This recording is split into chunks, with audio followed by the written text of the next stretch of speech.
Fred. Well, like I just told you before we came on the air, there's a lot of coverage issues here.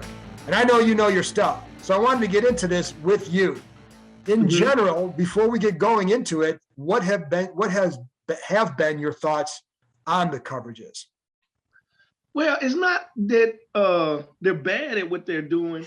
You got to think of it kind as a boy band.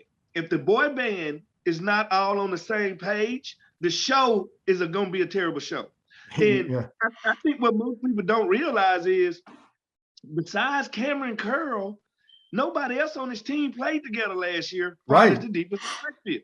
Now, Landon Collins was on the team, but he did not play in this defense. Right. He didn't physically play. So we got 6 guys trying to all get on the same page during the season because the preseason is obsolete now.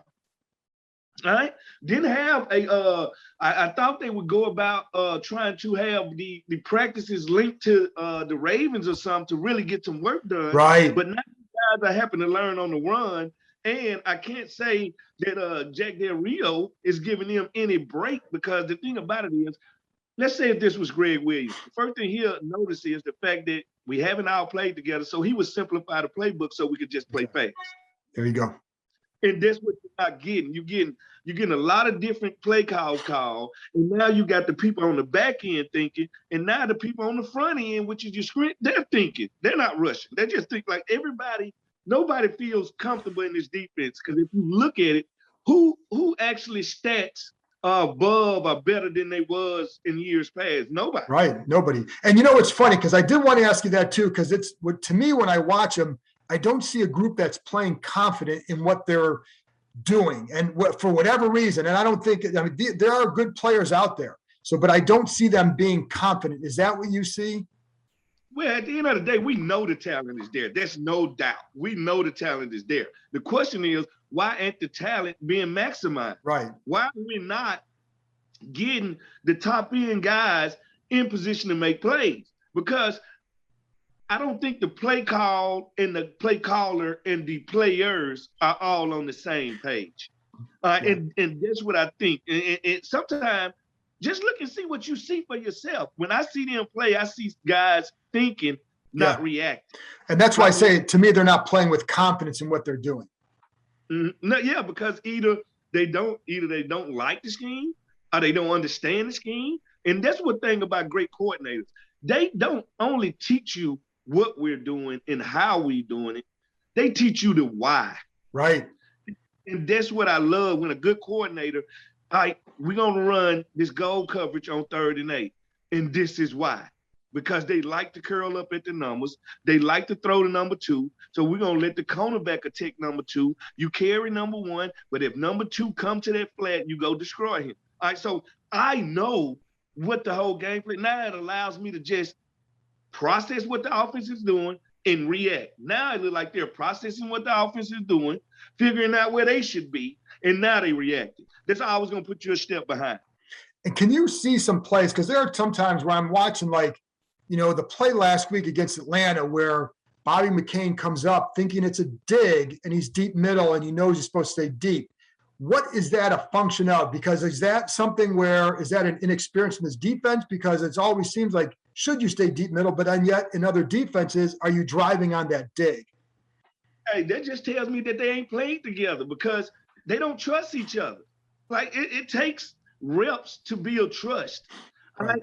Like if we got middle closed and you my free safety, you're supposed to be in the middle of the field. Like that's your job. And when people start to do other people's job, that's when mistake comes. And they don't trust people to do everybody to do their own job. And you can see the disconnect back there. And that's why I say I'm a firm believer. Throw all the rest of them plays out of there. Get you 3 or 4 plays. Let them play fast. And once they dominate them plays, start to add stuff to it. Then. Because right now we're not playing well. And that's why I say I'm not even mad at the defensive backfield, because when I look at it, nobody's on this defense is playing. No, and I don't put it all, just like I wouldn't put it all on the line, I wouldn't put it all in the backfield either, because I think that would be unfair. And you know, you can see things, and like also William Jackson, who is a good man corner, is being asked to play in a lot of zone. And I don't see a guy who looks to be comfortable in all those zone coverages as of yet. And he actually doing a great job in zone. And man, it's his 4th game as a Right, Washington right. football player. He's trying to fit into the locker room, 1, get used to the new players, 2, get used to it, 3. All right, so it's a lot that comes with it. You got it's to me on this defense. It's like cause and effect. Because Landon Collins is back, now he has to play strong safety, and Cameron Curl has to play free. Cameron Curl made all his plays last year at strong safety. That's the position he's supposed to be. All right, so if you move him to strong safety, you move Landon Collins down to linebacker. Now he becomes your best linebacker. All right. Yes, he does. He's supposed to play more like Jamal Adams. Right. That's how he's supposed to be played. He's playing out of spot, and now he becomes a coverage liability. So move him down to linebacker, and now you got a chance to bring in and move. I got to say something this too. I'm reshuffling people. I know I am. I got you. Go ahead. I'm trying to put people at their strength, and this last one's going to blow you out. All right, so Cameron Curl is strong safety, Landon Collins the linebacker, and Kendall Fuller to free safety. Kendall Fuller to free safety because Kendall Fuller is smart, very intelligent. He can line everybody up, and he won't be like the one thing knock on Kendall is speed. All right, speed, top end speed. Now you're moving to free safety. That's not an issue anymore. So now you're putting your best players on the field. I wish we still had a Jimmy Martin on the team, but I always like Jimmy. Yeah, now you can put your best guys on the team, and now you become faster and smarter. You become faster at the linebacker position. You become smarter because Kendall is at free safety, and now Cameron Curl get to go make some plays. Yeah, and I think that's something I know in the offseason with Landon that they always felt like he has skills that translate to strong safety, translate to big safety, big nickel, or to an outside linebacker spot, but more of in a hybrid safety type role. So, that would seem to be something that, and I wonder about that too, because they obviously have issues at linebacker. Yep, and they go to things. So I'm wondering why not sign Jamie Collins. And I was shocked that they ain't try to get Derek McKinney, get some veterans in here. Like, we need some veteran linebacker that you can plug and play. Yeah, and I don't, and they, I don't know. I know they want to get a vet linebacker in here. Don't know who yet. I think it may be, soon, but they needed better depth all along at that position. Yep, and I think moving Landon to there and signing a veteran linebacker could sew that up. And now he get to make some plays. He get to stay down there and not only blitz him, he get to cover some tight ends. He get to do some multiple things. He get to come off the edge. See, the one thing about this this defense is very predictable. And when you're predictable, after offense get to study you for a year, they know how to stop a Chase Young and a Montez Sweat by throwing 3-step. Throwing 3 passes, running draws, running screens, letting them rush up the field, using their athletic ability against them. Well, you had to one up them as a coordinator, and now I got to add +1 to the blitz. I got to add speed to the blitz. Every time we add somebody to the rush, somebody get home. Yeah. But when we just waiting on 4 to do it, they chipped Chase Young. I watched Chase Young get chipped 30% of the game last week.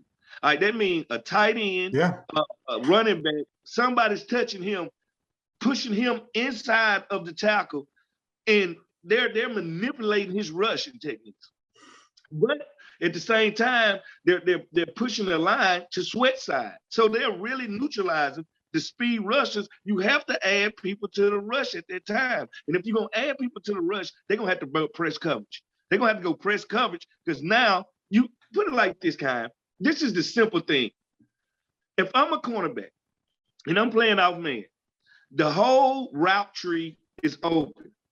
The only thing I can use to neutralize or take some routes out of it is where he lines up at, what hash we on and where he lines up.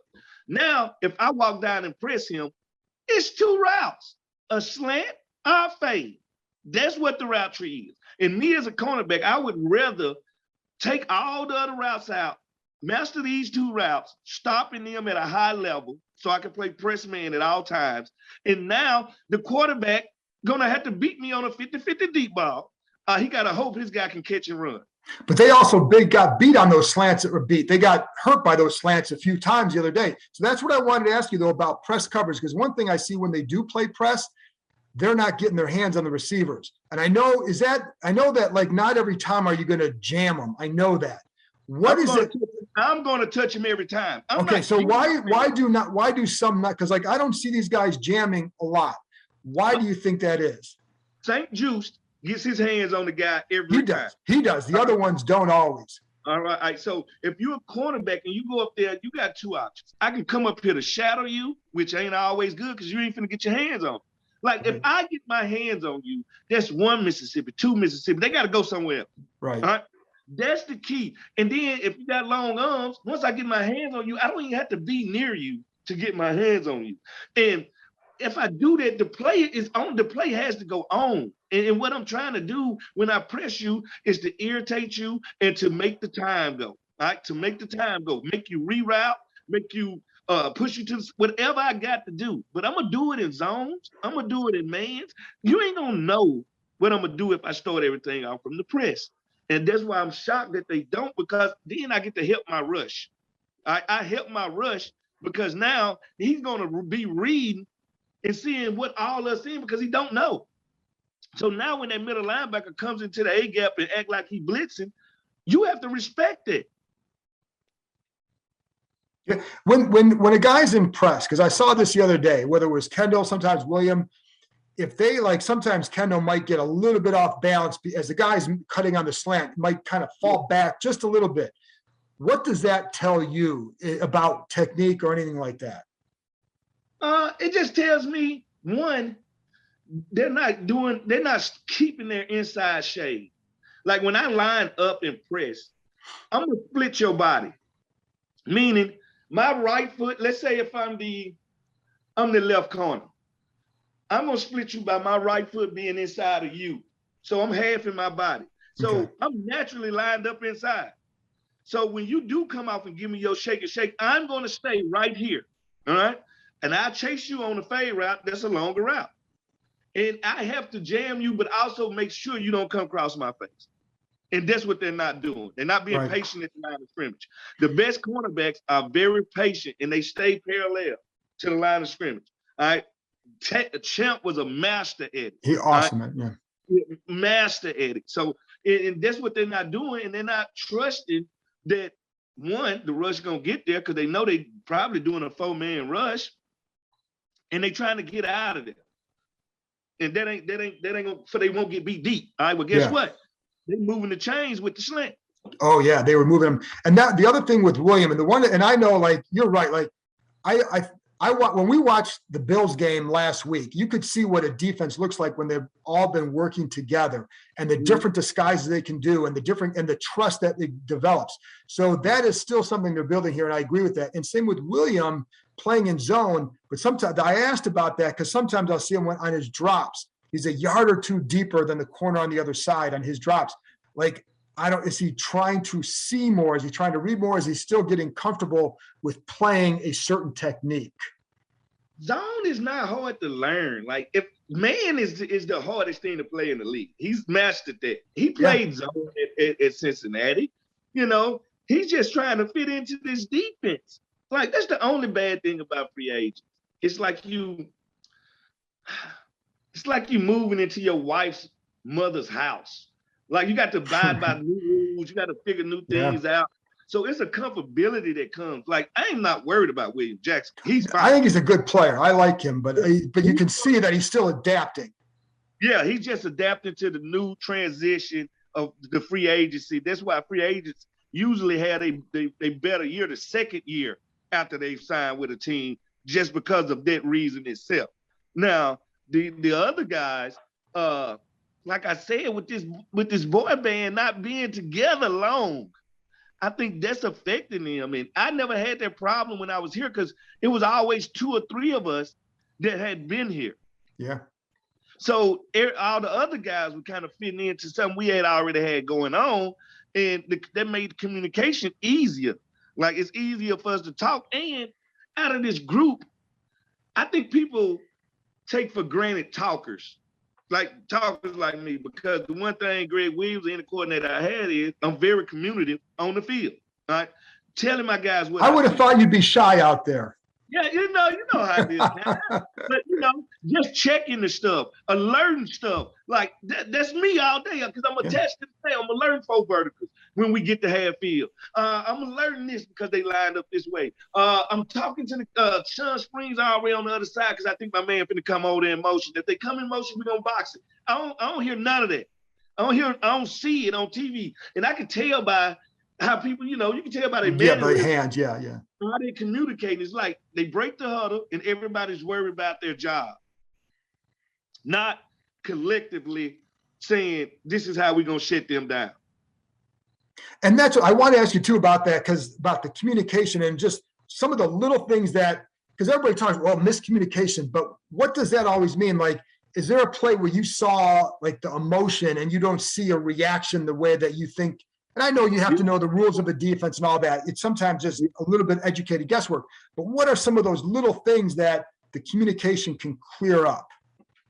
Well, I've seen them line up 2 wide receivers to the left. I don't know if it was the Bills or what team it was. And they had 1 wide receiver to the right. They motioned him over to the other wide receivers. There's 3 wide receivers, right? Mm-hmm. In my day, we would usually box it as I run across the formation. And when I say box it, because I'm the corner that's coming, me and the other corner are the bottom of the box. The safety and the inside linebacker are the other corners of the box. So now we're going naturally 4 against 3. Right. Still got run responsibilities, but still got pass. That just made it easier for me, because now if they run a switch route, I ain't got to chase that guy. Right. I wait on the guy to come to me inside. Nobody comes, I wait. All right, so I'm not seeing them help each other. It's like everybody for themselves trying to survive. And that ain't gonna work on defense. Like if you're gonna play dominate defense, you gotta dictate the pace. Like you gotta get these quarterbacks off their spot. Yeah, big time. One thing I know about this guy, a comfortable quarterback goes to the Pro Bowl. Yeah. All right? No doubt. If the quarterback is comfortable, he will go to the Pro Bowl. Well, it's all of our job to make sure he don't understand what he's seeing. Right. And you'll see the front moving, but the linebackers ain't. The safeties ain't. The quarterback I have seen these guys come out and show they in cover 4 and be in cover 4. Like you cannot. What are you doing? Yeah. Like you can't do that.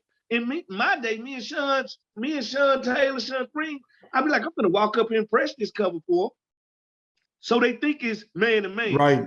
And Sean will be like, I hang in the middle of the field before I come down to my zone. I know he's gonna do that. And guess what it does? Makes a quarterback think, all right, the dig might be open over here with this man to man with Smoot. He ain't got a clue that Sean Taylor is playing cover 4 and he's gonna pick it up. Right. Well, we dressed it up to the point that we gave him Jedi mind tricks. If you ain't playing Jedi mind tricks with these quarterbacks and becoming Master Yoda, you ain't got to change. Well, that's why I liked watching the Bills defense, because they did a ton of that. And they were fantastic at it, just the way they disguised the entire game. And you could see the trust with the corners and the safeties. They could sit on certain routes because they knew the safety help was behind them on the other route. That was a big, so they took away some of the deep comebacks by Terry, because the corner sitting in that, knowing that if he goes deep, I got safety help. So I'm just going to worry about taking this route away. And that's, so what about, like, let's switch to the offense. What have you thought about Taylor Heinicke? I love him. I think he is gritty. I think he's I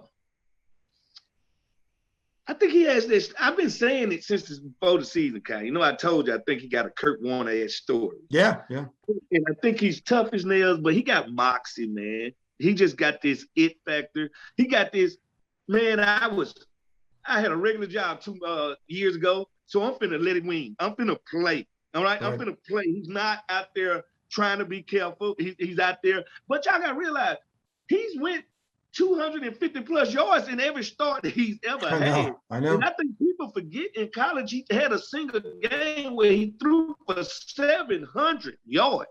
All right? 700 yards. Most people don't understand that. All right, so and I think he can only get better. He's 4 games young. He's taking on the GOAT. He's taking on Justin Herbert. He's taking on Josh Allen. Like, he's went blow to blow with Matt. Like, I think people need to slow down and say, let's compare his first 4 games to the last 10 quarterbacks we had. He's outdoing all of them. Even Bobby Three Sticks, Robert Griffin III. His games are better than these guys. Sometimes you don't know what you got because you started comparing it to a Kyler Murray or a Dak Prescott. But what we're seeing in front of our eyes is a guy showing you, I'm a late bloomer, but I got what it takes. I done been through the hard stuff. I done been to the XFL. I done been on 3 different teams. I have weathered the storm. And I can tell how the team gravitates towards him. They believe in him. Now the question is, how would he look if we actually protected him? That's the question. Well, the other thing, Fred, too, because you talk to people on other teams and they're like, I don't know how we didn't pick off 4 balls today. But they didn't. They didn't. They never do. Because he throws the ball. Like that ball he threw in the end zone to Ricky Jones C. It was that's ridiculous. It was ridiculous. He threw that on a rope. Only the tight end can catch that ball. That's a special ball, man. So I think people need to stop and appreciate it. It's like nobody appreciates the 79 Chevy Seville no more because you know what? It's a classic.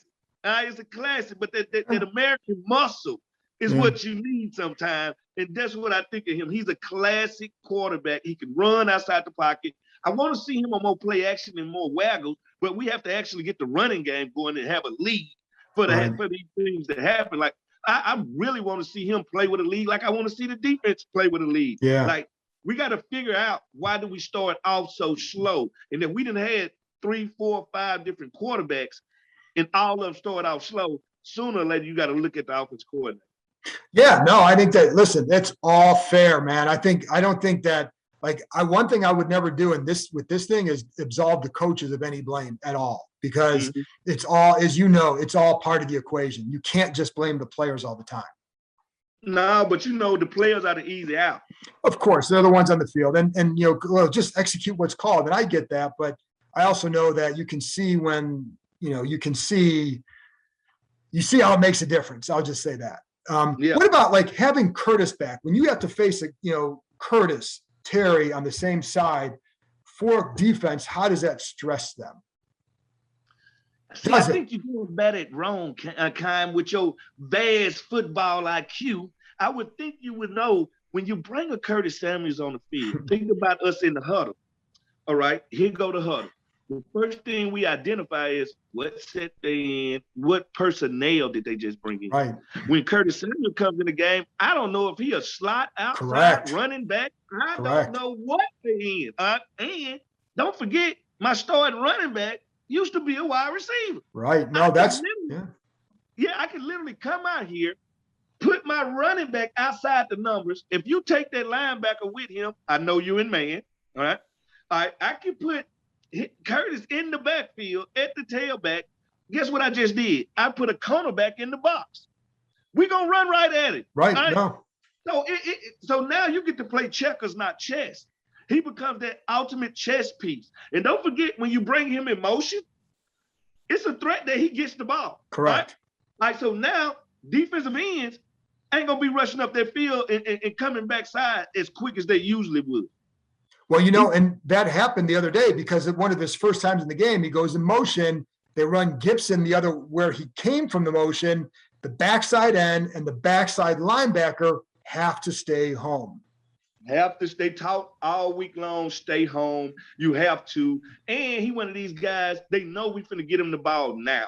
Meaning yards out to catch, yak is what this guy does. If we was at the bar, he'll only drink yak. So he gets him the ball quick. You can throw it to him deep. He becomes that ultimate Swiss Army knife. And I'm going to tell you who's going to really enjoy him being here is Terry McLaurin. Because now he don't have to take on as many double teams as he usually would going to take on. So now we got to make the defense has to play honest. And like I said, he becomes the ultimate undresser. He undresses defense. If you want to know what a defense is in, move him. Move him around. Yeah, and I agree with you, and that's what I was kind of getting at initially, the impact on Terry, but I agree with you. That's the thing I've been anxious to see with him on the field is how do they use those packages? Because you can go McKissick, Samuel, Terry, and then either Diami or when Logan Thomas is healthy, you can create packages that regulate the defense, and then you can spread them. And now you got a mismatch. And if you don't, you motion one of the backs to the backfield and you run the ball. Yeah, and guess what? I can motion motion Curtis in the backfield. That's what I'm saying. Well, that's why I include him in that. Yeah. Yeah. So I can do so much with that one package. I can go from, especially with Logan Thomas in the game, I can go from 5 wide to a power set very quickly. Right. All right. With you being in dime, with you being in nickel, with you being small, like that's the great thing about this. So I think he brings a lot, but I also, if you're a great coach, you also have to have somebody else when he is hurt that can do the same thing, and Carter can do it. They just don't let him. Right? Like Carter should be mimicking everything that Curtis Samuel doing. They should have already been putting in the playbook with Carter. So that's what I'm saying. Like, utilize everything that you got. Great teams utilize the first person on the roster and the 53rd person. That was a Greg Williams staple. Yeah. Like all of us was gonna play. Like but we also knew the only thing that can get you off this field is mental mistakes. Right. He ain't mad at a physical mistake, but mental mistakes will get you off this field. And if that's the case, half our defense would not be playing right now because they seem to not be on the same page, and they seem to not sometimes understand what they're supposed to be doing. And that's rule number one. You got to know what you're doing before we can execute it. Last thing, what's your confidence level moving forward, and can this group turn it around here? You know what, Keim? I'm optimistic. I figure this. What if I told you we've already played our worst football of the year? We don't know yet, right? But if we played our worst football of the year, we're still 500. We're a 500 team. Do not forget that. We're a 500 team. That defensive line, which is the strength of the team, has yet to show up and dominate a game. All right. We haven't had any plays made by the linebackers. The defensive back still trying to figure it out. And the offense has been told us, all right, what happens when it clicks on defense? And it's going to click on defense. It's going to happen. Greater times are coming. We've won with mediocre play. All right, so we've had these games where we just zombified our way through it. Now, at one point, it's going to click. Don't forget, my rookie year, we started off 0-5. 0-5. It was worse than this, man. Huh? It was ugly, too. Yeah, it was ugly. But we started off 0-5 in that one game. Everything clicked. Carolina. Well, guess what? That time, something's going to happen. Like a lot of these teams that's hot, like the Cowboys. Oh, they will come back down to earth. All right, they're playing some of their best ball now. When do you want to play your best ball? At the beginning of the season or at the end? Because when I watch Belichick team, he is terrible in October. Look at his record. But boy, in the middle of the season to the end of the season, that's when you want to hit your stride, and that's when we're going to hit our stride. We're going to the playoff, Keim. I hate to tell you that. We're going to the playoff. You guys heard from Reverend Fred right there. Fred, where can people still find you these days? I am all over everything Washington football team. Hopefully I can get the Red Wolves as the name. You can find me on my Chicken Smoot podcast. That's on the Believe Network. I actually on that's WDMV. I do a news show on there. Me and Chick actually do a show on there. So I'm all over the place, Keim, man. If it's some football being talked, I'm talking. When are you guys on that show? Tell them. When can they find it? That show that we do, it comes on at Saturday at 8:30. All right. And our podcast usually comes out on Thursday nights. Excellent. And it's fun. I was on there. It was a lot of fun. As anything with Fred is always fun. Thanks, Fred. Love having you on, man. You're the best. Hey, anytime, Keim.